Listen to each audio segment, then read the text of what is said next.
Welcome to Empowerment Radio. I'm your host, Dr. Friedemann, and today we have a great show because it's about a very important topic. I think a topic that a lot of you have been maybe feeling lately, a topic that may give you sleepless nights, may make you feel like you have to be glued to the TV and watch anything that's breaking and unfolding minute to minute. I'm talking about the election, the upcoming election, presidential election. We know that this has been occupying us, our mind, our media, our conversation at the water cooler, probably since the beginning of the year. But it's heating up. And for many, what that means is that they're dealing with anxiety, that the election anxiety is going rampant right now. And I would like for you to have some tips, some things that you can do to overcome this anxiety.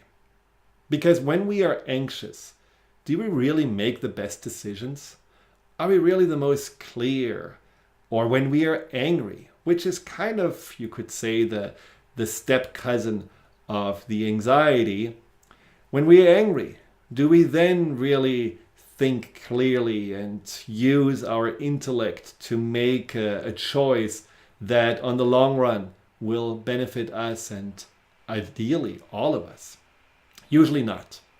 So what has happened, as you know, in this election cycle is that just already at the beginning, at the primaries, the tone completely was different than to other elections. There was more hostility, there was more negativity, there were some very unexpected shots under the belt, literally under the belt happening. There were all of a sudden people emerging on both sides that just appeared different. Not the regular politicians that we are used to, but more the rebellious kind, the one that can really get the masses excited and involved. And at the same time, there's also a sense of uneasiness about it. There is a sense of newness and a sense of wonder whether this is really the right direction to go. Now, once the primaries were gone and they had just very surprising results, at least on the Republican side, that emotional dust couldn't settle. It just continued. It continues with two people that are mainly trying ways to slander each other, to discredit each other, to put each other down, and ultimately by doing that, try to prove to us voters that they are more electable. Which I find very interesting, because if I'm imagining going to a job interview and basically speaking mostly about how my other applicants for that job are not as good as I am, or couldn't be trusted, or are liars, and so on. And I wouldn't really talk about why I am great for this job, or what I have to offer, or what my resume says. Well, chances are I wouldn't get that job. Chances are I would stay unemployed. Or if you wanted to hire a contractor, and that contractor would come to your home and basically from the moment this person enters, rant on it and just says, well, this is really falling apart, it's going to get worse, this is a horrible job, it's a disgrace, blah, blah, blah. And at the end, this person would say, I'm the only one who can fix it. Would you really trust such a negative person? Would you really feel like, oh yeah, this is the right man for the job?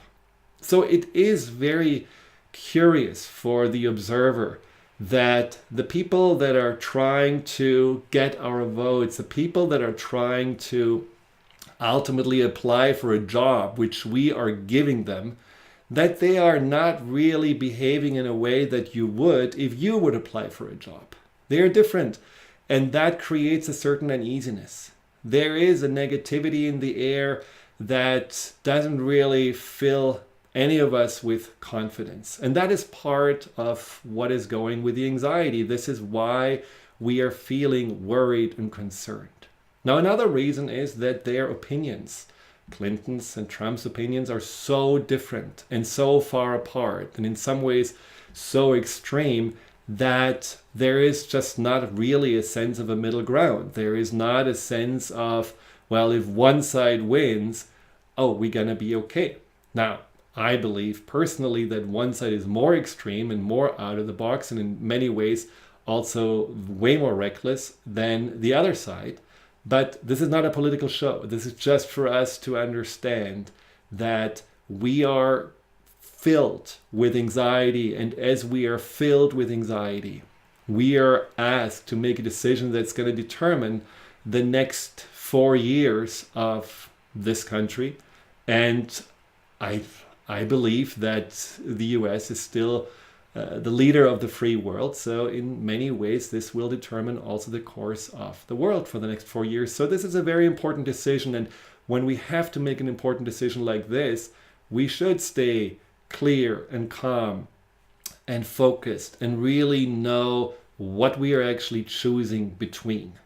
But right now, with the anxiety and the worries and the concerns just more and more heightened up, we cannot really make that decision. We don't really have the mind space for that. Now, how do we create this anxiety? Now, I always say, how do we create it? Because at the end, we do create our own anxiety.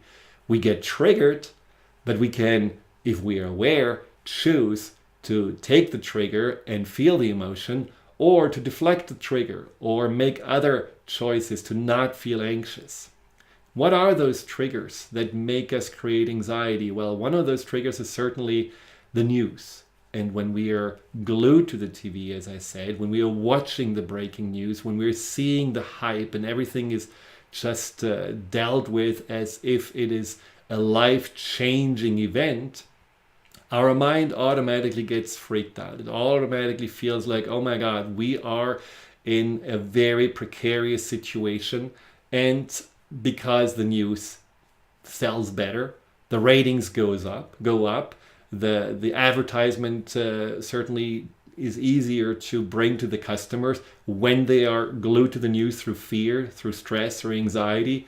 That is what they are doing. That's what the media are doing. And there's not necessarily any judgment in that. We just have to be aware of everything that we are seeing needs to be taken with a grain of salt. It's certainly also, as I said before, how the discourse between those candidates is and how they are treating each other. We wouldn't be as disrespectful, as condescending, as insulting to someone else that we don't really necessarily know that close in person. But there is an energy of hostility in the air that, again, our mind, especially our subconscious mind, sees as potentially threatening. And that is something we also have to be aware of, that what happens there is not supposed to be a role model for how we are supposed to interact with others. What's just really out there in the political stage is actually in many ways, to my opinion, a negative example on how people are treating each other, and we should just try to learn from it and ideally do the opposite. Now, today I had invited a very special guest, which is Sister Jenna. Sister Jenna was voted once for one of the most influential people in the US. She is a meditation teacher, an author, inspirational speaker. If you haven't heard about her and her amazing meditation radio show that she has, check her out. She has also created a beautiful initiative which is called Meditate the Vote.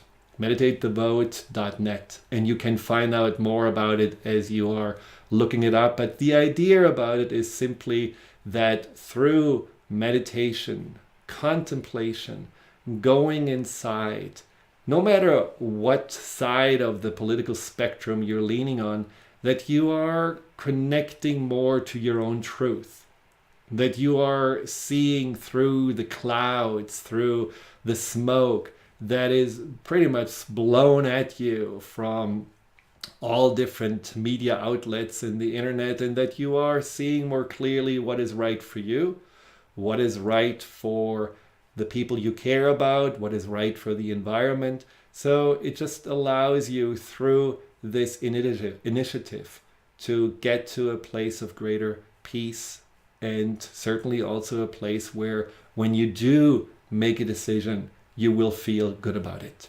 Now, since Sister Jenna unfortunately couldn't come, thank God I found another amazing inspirational man, an author, that will talk about his initiative that is also aiming to make us be more the conscious and the calm and the aware voters that we are meant to be. And I'm looking forward to talking with him after the break. Stay tuned. My surprise guest will be there.